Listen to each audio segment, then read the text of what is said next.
For years, there's been a disheartening trend amongst the larger population of Kenyans, and the trend is this.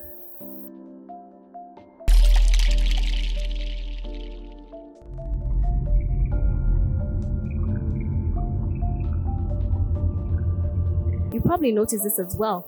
Every time you go to a nearby supermarket, aisles and aisles of snacks and boxes of sugary and salty treats. People are getting sicker, bigger, and more hooked onto these delights. It's been drilled into our minds to take care of our physical as well as mental health. But let's be honest, who does that, right? In my efforts to understand healthy living, I spoke to a health and wellness expert, Charity Njimu, and this is what she had to say.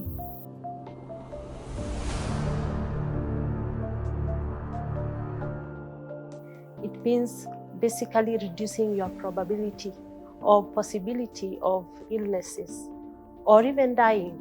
This is what we call healthy living.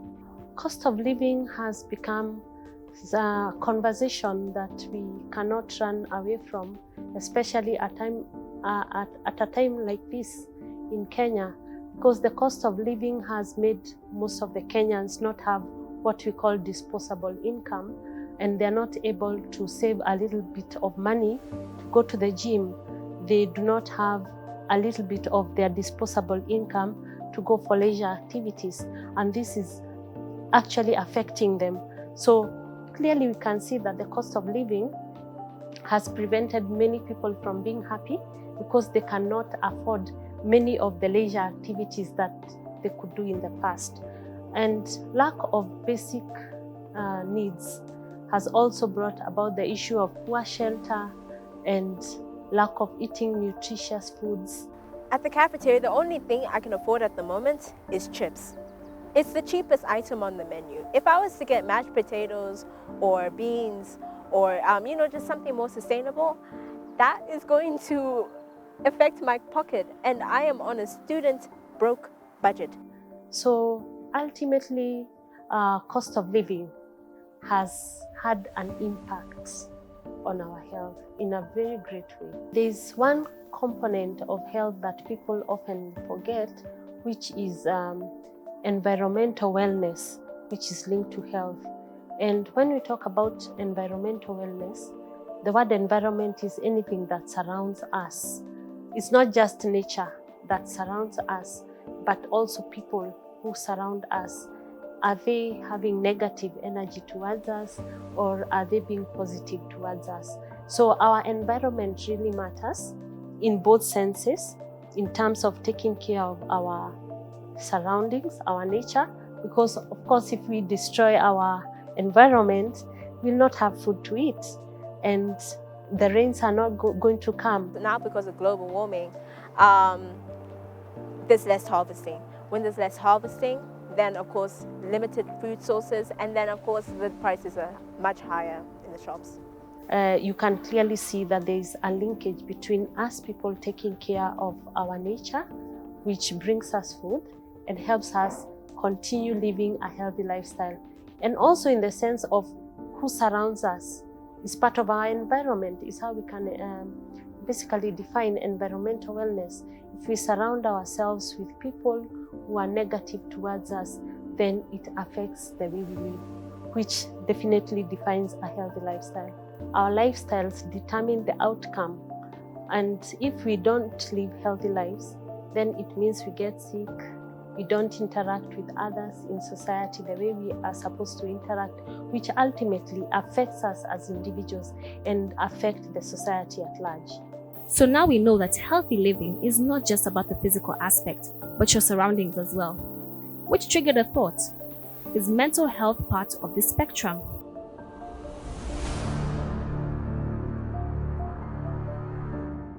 So it's related to healthy living as in physiological wellness, in the sense that when you're well mentally, it will reduce even your chances of being unhealthy.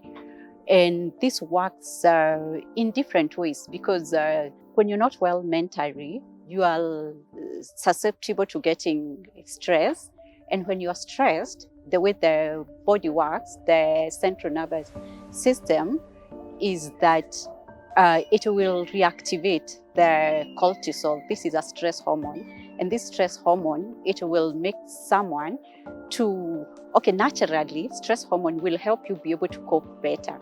But when this chronic stress, as in stress is repeated, then it will deplete the immune system. That means you are not able to fight the diseases because it has been exhausted, not eating well. There's the lifestyle, like not exercising, and also indulging in alcohol and substance use. All those, they will affect someone mentally. And how, for instance, let's say if someone is indulging in alcohol and substance use, if you're a family person, this will lead to conflict in your marriage, and it will lead to trauma in your children. And these children, research has shown, children who have grown up with what is called adverse childhood experiences, they are likely to have even physical illnesses, and also mentally they get to the post-traumatic stress, depression, and even the conflict in the house. With a large percentage of Kenyans completely not into exercising, exercise is very important in stabilizing someone's mood. So it's been associated, is also one of even some of the things we recommend to people who are depressed, who are anxious. It really does. If I go for a run or a jog or walk, it really does actually help me. It really does reduce my stress levels, and I feel a hell of a lot better. some families in Kenya are eating just once a day or not at all because of the rising food prices. You don't eat well, it will affect your coping. Your stress level is higher because of your energy. So that means if you, okay, for example, you know the way they say the common saying, a hungry man is an angry man. But now, apart, even if you're not hungry, but let's say you've been eating junk, you are obese, your perception of yourself will be affected because you start perceiving yourself as someone, especially because of our culture. Okay, you perceive yourself as someone who is unattractive, you get to low self-esteem, and low self-esteem will lead even to suffering mentally. My mental health is way much better. I used to have anxiety by there. I used to be, actually, naturally, I'm an introvert. I'm very afraid. And so it would get worse at some point, especially when it's cold. I would just lock myself in the house. But I think when I started eating better, I've really improved. I also have had hormonal imbalance, which actually affected even my own skin. And what I eat, actually, what's the word? What I eat determines how my skin looks, how even my mental health, my whole mental health is. Yes, you find pleasure in eating junk food and everything, but you still end up with the same result. You still go back to being depressed. And also, when you're not well hydrated, you lack the energy. That means you will not be able to maybe to function well. I wish I took enough water, but you know, I'm always tempted to take juice or soda. So you will not have the energy to go to class. And if you fail your exams, then you'll find yourself not even being motivated to do your schoolwork. So there's that aspect of low self-esteem, and there's the aspect of demotivation, being demotivated even to do your work. And also emotionally, it affects, as in what you eat will also affect your mood. When you eat healthy, I actually feel like for a longer term, you feel more energized, you feel more happy, you want to do more. So they are intertwined into each other when it comes to mental health.